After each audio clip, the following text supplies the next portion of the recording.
You're listening to HowStreet.com radio, available online at TalkDigitalNetwork.com.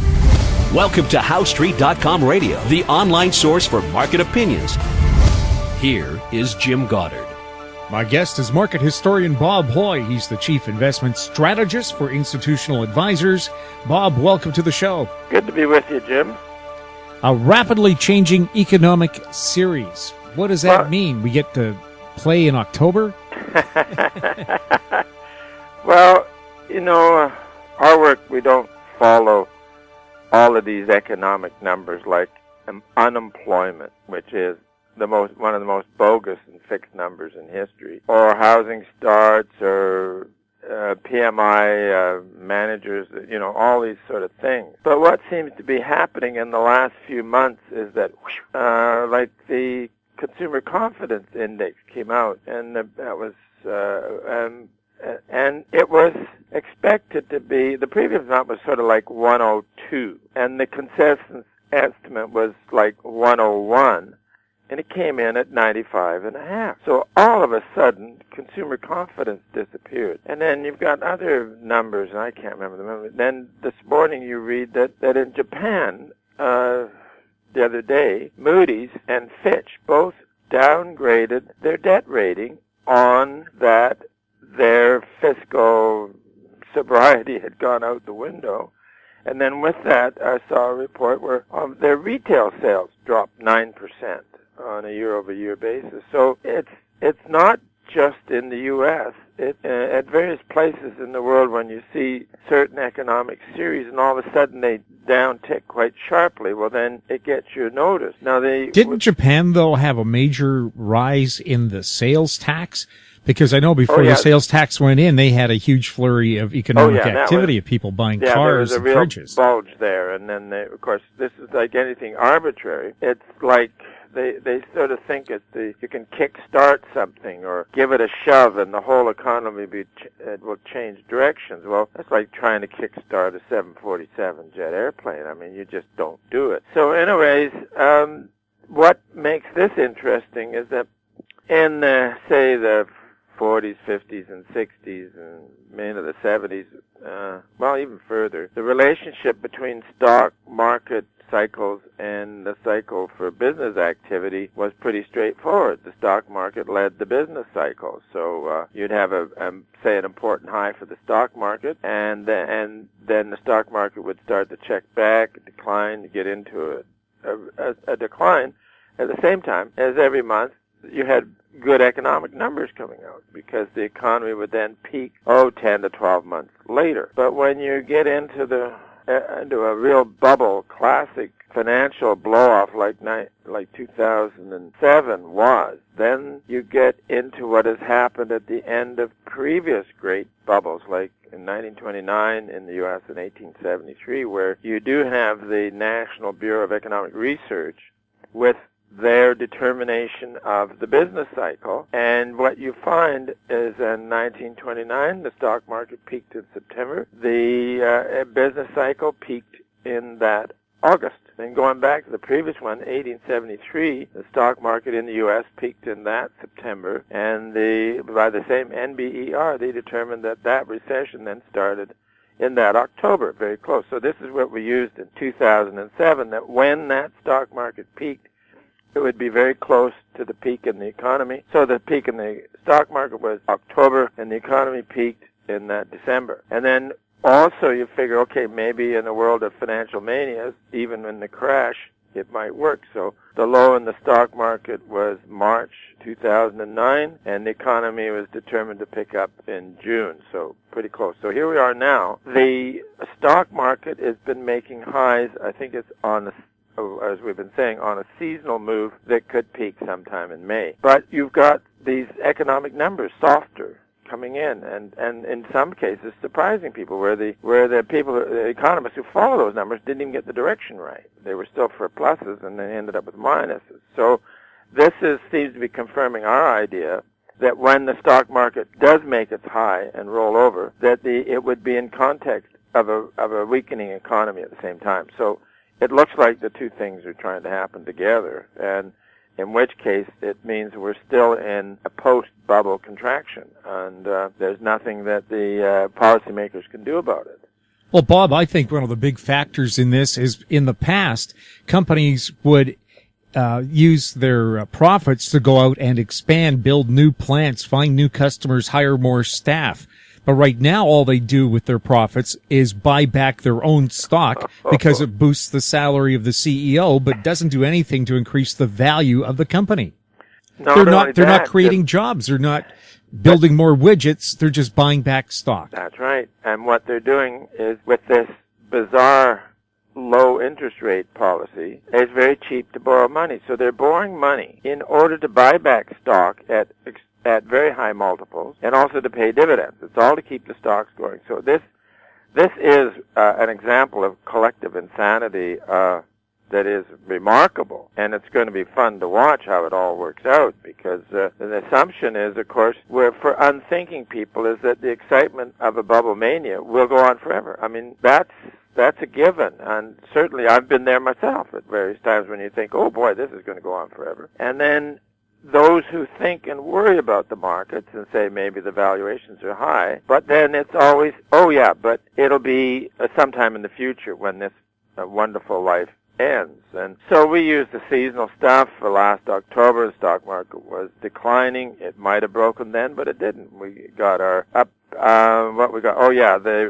the springboard buy on the S&P. So then you muddle around, you think, okay, now, well, that was October is a good time for a seasonal low. When's the next seasonal high? Well, typically around May. So this is what we've been going on. Generally, markets could recover to around May. And then in January, as crude oil was bottoming, we looked around to see if we'd get a rotation in beat-up commodity prices, where they would then perhaps rally out to, quote, around May. And yeah, we got a nice rally out of crude.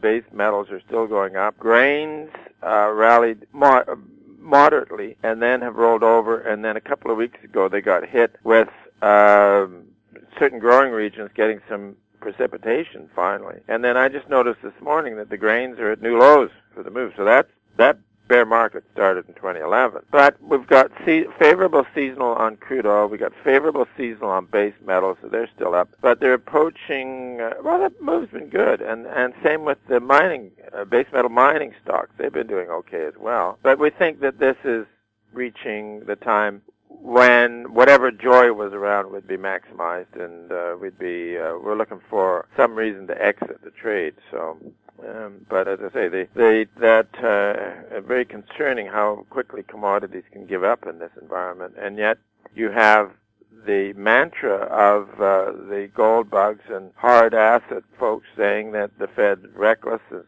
without precedent, and ultimately it's going to drive up commodity prices. But as we keep saying, it's the public that decides what will be speculated in and what will not be speculated in. And with the technical peak in commodities in 2011, a bear market was to follow, and it is more or less on. But this is where the public come in, and they decided we're going to speculate in paper assets. So you've got the stock market plus bonds, and the bonds are the biggest bubble in history, beyond imagination, because usually in a hot stock market, long rates are going up, and long interest rates are going up. But this one, you've got a stock bubble, plus at the only time this has ever happened where you had a bubble in bonds. Sure, you can have, say, junk bonds doing well with a stock rally, but when you have government bonds doing very well, and then particularly in Europe, where then 2 weeks ago the yield for the German 10-year note got down to, let's just say round number, 0.07%, like it was under 0.1%. And then in the last, mainly this week, there's a big turnaround there, and the yield has jumped to 0.36%. Now, we're talking tiny numbers, but the reversal is very big.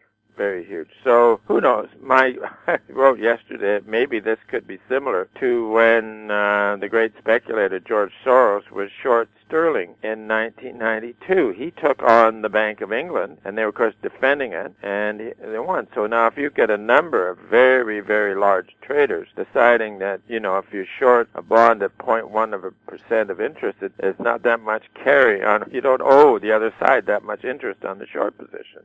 So I don't know, but I would hope that some very large, savvy traders are taking on the European Central Bank, and I hope that they trash them. They deserve it. We'll have more with Bob Hoye right after this.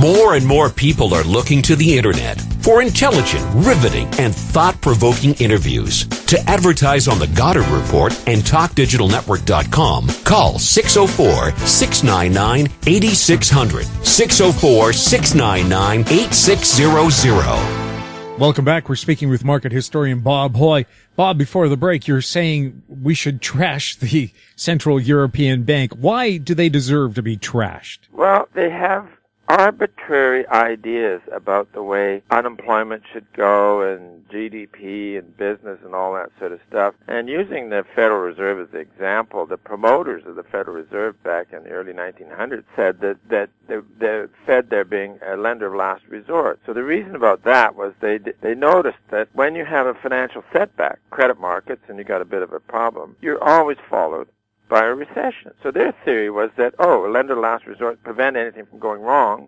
therefore there'd be no recession. Now, there's been, since the Fed started business in 1914, there's been, I think, about 19 recessions and two post-bubble crashes, 1930 and 2008. So it's not working. But at any rate, on the collapse in 2008, which the establishment said was the worst since the 1930s, they then flooded the money markets because they have this strange idea that unless they do something, a panic will last forever. But as history shows, that usually happens in the fall and they clear on their own. So then, being ignorant of financial history, the policymakers then kept the pedal to the metal, thinking that their credit easing would drive GDP and employment, way up. Well, GDP never got too strong, and the employment number is just strictly a bogus number. But what you ended up with is all of the money that they thought would go into GDP has gone into financial asset speculation, that being the extraordinary bond market and extraordinary speculation in the stock market. So let's put it this way. Day by day, markets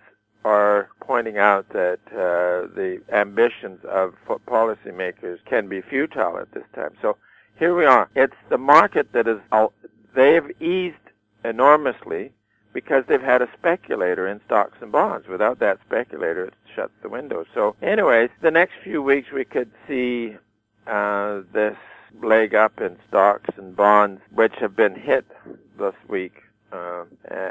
We could see, we've been looking at this where it would likely end. Then you would have some churning around, consolidation during the summer months. But what we're looking at here is the seasonal tendency for credit spreads to narrow, and they've been narrowing since the crude crash ended, and narrowed quite nicely. But then now in the last month we can say that this is on the seasonal move. And so in June, oftentimes if you have a very hot spread market, it can reverse, and reversing can be most interesting. For example, in 1998, the huge then hedge fund, LTCM, was betting that European credit spreads would narrow forever. And they reversed on the seasonal change, and that was a disaster, a huge collapse, $4.5 billion then. But here you have, now the world is betting that the European Central Bank can continue to lower interest rates. And when you look at the German rate going down to less than 0.1% at the same time as Greek yields are at 12%. Now that's a tremendous narrowing of spreads, isn't it? Huge narrowing spreads. And what you've got here now is that we're in the season soon where this can reverse. So I'm going to watch it with interest. I don't know about you. And then we've also got things going on in the precious metals market, where we're looking for a rally in the precious metals sector from November on. We wanted to see the gold shares outperforming the bullion price, which we got. And in that November, December, we recommended accumulating some gold stocks. Didn't recommend particularly trading gold itself in dollars because that's just a currency play. And there was somewhat of a rally. Not as much as what we'd like, but the advice now is to take some money off the table in the gold stocks. But in the meantime, you've had a correction with the real price of gold going down, well, since January, because, it got the boost with crude crashing. And it looks like this gold divided by commodities number that we do is basing in here and poised for the next leg up. Now, the importance of this is that it's in a post-bubble environment. The profitability turns over into the gold side because the price of gold remains constant or high as commodity prices fall relative to gold, or wages of miners fall relative to gold. And of course we saw as crude oil crashed, that was a huge adjustment for energy costs. So we'll stay with the theme that the next leg up for gold's real price is about to start, and it will eventually pull up the gold shares into a bull market, but not yet. Bob, thank you very much. Good to be with you, Jim. My guest has been market historian Bob Hoye. He's the chief investment strategist for Institutional Advisors. Their website, institutionaladvisors.com. You're listening to HowStreet.com radio. Find us on Twitter at Talk Digital Net. Find us also on YouTube. Our channel is Talk Digital Network. You can forward comments about the show to info@HowStreet.com. I'm Jim Goddard. Comments made on HowStreet.com radio are an expression of opinion only and should not be construed in any matter whatsoever as recommendations to buy or sell any financial instrument at any time. Available online at TalkDigitalNetwork.com. HowStreet.com radio is a production of HowStreet Media Incorporated.